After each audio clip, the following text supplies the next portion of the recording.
オーシャンビートルのひろきです。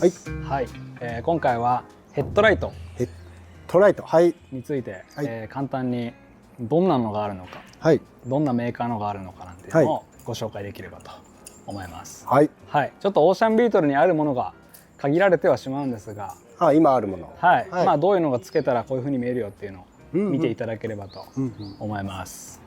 まず純正からいきましょうか。まあこれが一番でかいヘッドライトですよね。ナックル時代の。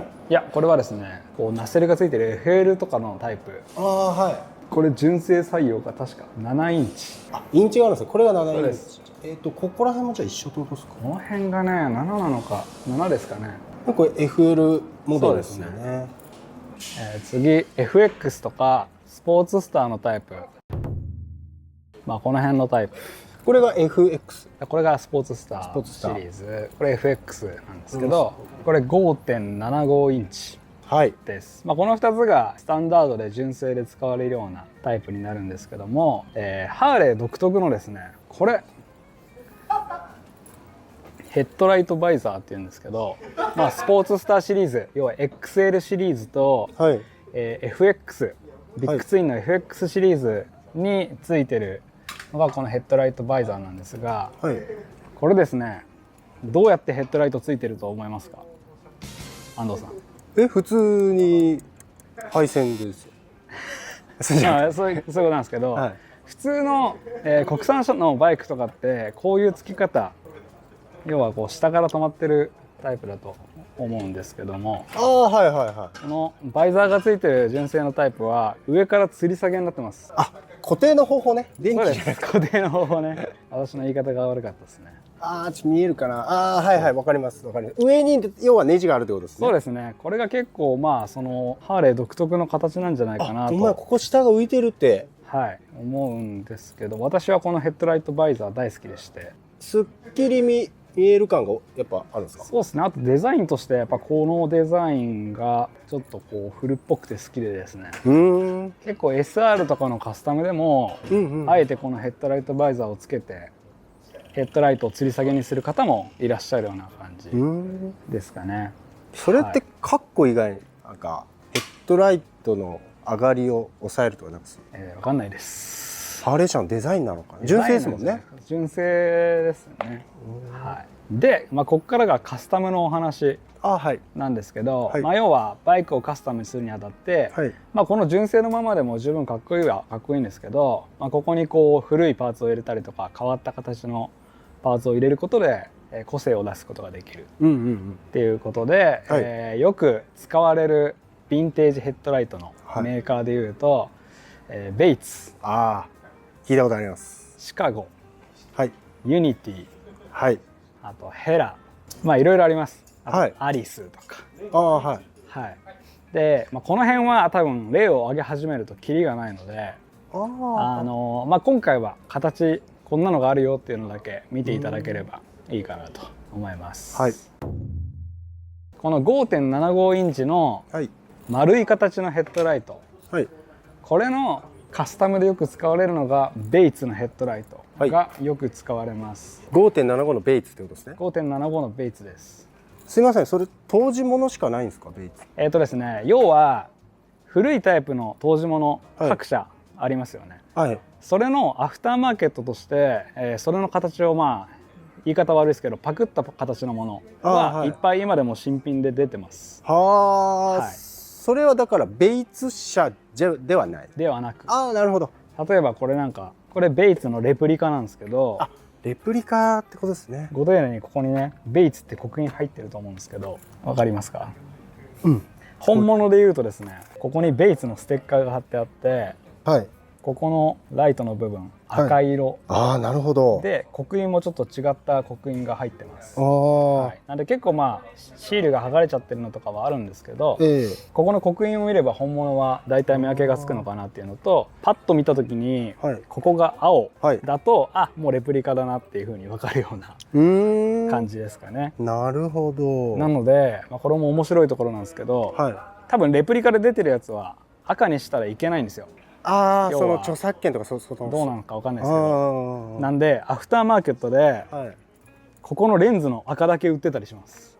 するなら自分でしてねっていそうなるほどなるほどなるほど。なのでまあこれがメーカーは出さないよと、本物のベイツの刻印が入ってるシールが貼ってあって赤でとかだと、こう見る人が見るとおベイツの本物つけてるじゃんってなるような感じですね。あれフミヤさんの前の車両かついてますよね。あれそうですね。あれベイツだったと思います。ちょっと見てみましょうか。そっか、本物がシールやから剥がれても分からんくなるんだ。でもね、刻印見れば刻印は入ってるんですね。入ってるはず。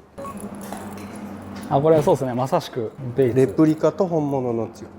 本当だ、ライトもなんか盛り上がってるな、赤いライト。でベイツもベイツでいろいろ形があると思うんですけど、私はそんな詳しくないんでちょっと何ともですけどね。この辺のスイッチなんかはハイローの切り替えでつけてるんですけど、多分後付けだと思います。なるほど、ベイツのヘッドライトをカスタムしてるということですね。そうですね。はい。これよく 5.75 ではド定番のヘッドライトかなっていう感じ。これがベイツの本物、当時物ということですね。そうですね。同じ丸い形で 4.5 インチっていうのが 4.5 じゃあさっきよりちっちゃくなる。そうです、よく、ここで比べれば分かりやすいですけど、これが 5.75 インチで、こっちが 4.5 インチ、大きく印象が変わりますよね。全然違いますね。でこれはどっちがいいとかではなくて、どういう印象を与えたいかとか、どういう見た目にしたいのか、どういう好みがあるのかっていう感じで決めていただいていいかなと思うんですけど、なるほど。4.5 インチギュッとちっちゃくなるんで、光量は 5.75 よりは出ないです。光の量結構ね、新品でも 4.5 は車検通んないのが多い。光量が低くて、そうなんですね。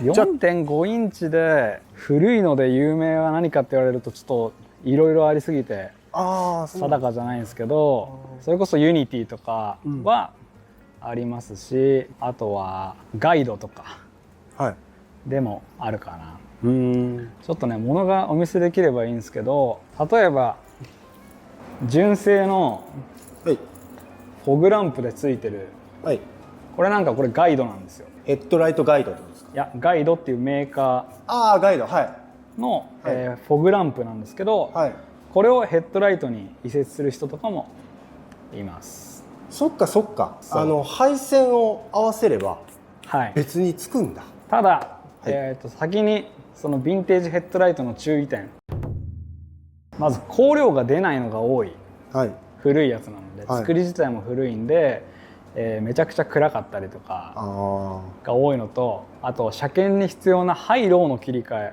え、これがついてないものが多いですよ。で結構中身を改造して明るくしたりとかハイローをつける方もいらっしゃるんですけど、あまり車検っていう意味では現実的ではないので、あんまりおすすめはしないです。その車検を考えればってことですね。そうです。電球を変えて対応とかはできないですか？難しいですね。中のその反射の部分とかがもう全然なかったりとか、そういうことか。あっても弱かったりとかなんで。で光量はだから年式によって OK だよっていう年式はないんですね。光量でなるほど。結構苦労するところで。じゃあ結構厳しいんですね。あと有名どころでいうと、さっきのユニティっていうメーカーだと、ホームセンターみたいなやつね。バー叩かれるヘッドライトにトサカがついてるタイプが多くてですね。トサカ？ちょっと今うちに本物が今出払っちゃってるんですけど、レプリカでいうとこういうタイプ、これも4.5 のユニティタイプのヘッドライトって言われるものなんですけど、ここもっこりしてるじゃないですか。本物はここにユニティって入ってます。刻印が入ってるんですね。これはレプリカだから入ってないよっていう感じ。これも有名な形というか人気な形ですかね。ただ本物でいうとユニティは 5.75 の方が多いかなと思います。同じデザインでちっちゃく今レプリカとして作ってるところがあるよっていう感じ。じゃあレプリカ市場は選択肢も多くなるんですね。そうですね、選択肢も多くなるっていうのと、ヴィンテージに比べれば明るいかなっていうところと、あとは安い。そりゃそうですよね、当時物だったらね。でもヴィンテージヘッドライト市場もそんなに高くはなくて、1万5,000円から5万に収まるぐらいの範囲で売買されてるものが多いかなっていう感じですかね。さっきのベイツとかもそうですね、5万しないかなとは思います。今だんだんね人気があって上がってはきてると思うんですけど、はいです。ヘッドライトで5万か。えいやヘッドライトで5万すごい世界高いっすよヘッドライトも。1万でしょせめてってちょっとごめんなさい、ごめんなさいね、正面から A 撮ってなかった。すいません、これが 4.75。 これ 4.5。 あ、4.5。 4.5。 あ、さっき撮ったやつか。そうこっちが 5.75。 はいはいはい。次、四角いヘッドライト。これ今ついてるのがアリスっていうトラクターヘッドライト。俺の宝物。これがまあユニティ、トサカがないタイプですね。シカゴっていう結構一大ブームになった。あ、こうやって見ると全然違いますね。スポーツスター純正で吊り下げ式の 5.75、 FL 純正の7インチ。これが車外の 5.75、トリプルドミネスタイルタイプですね。これスプリンガーフォークにつけてある 5.75 で、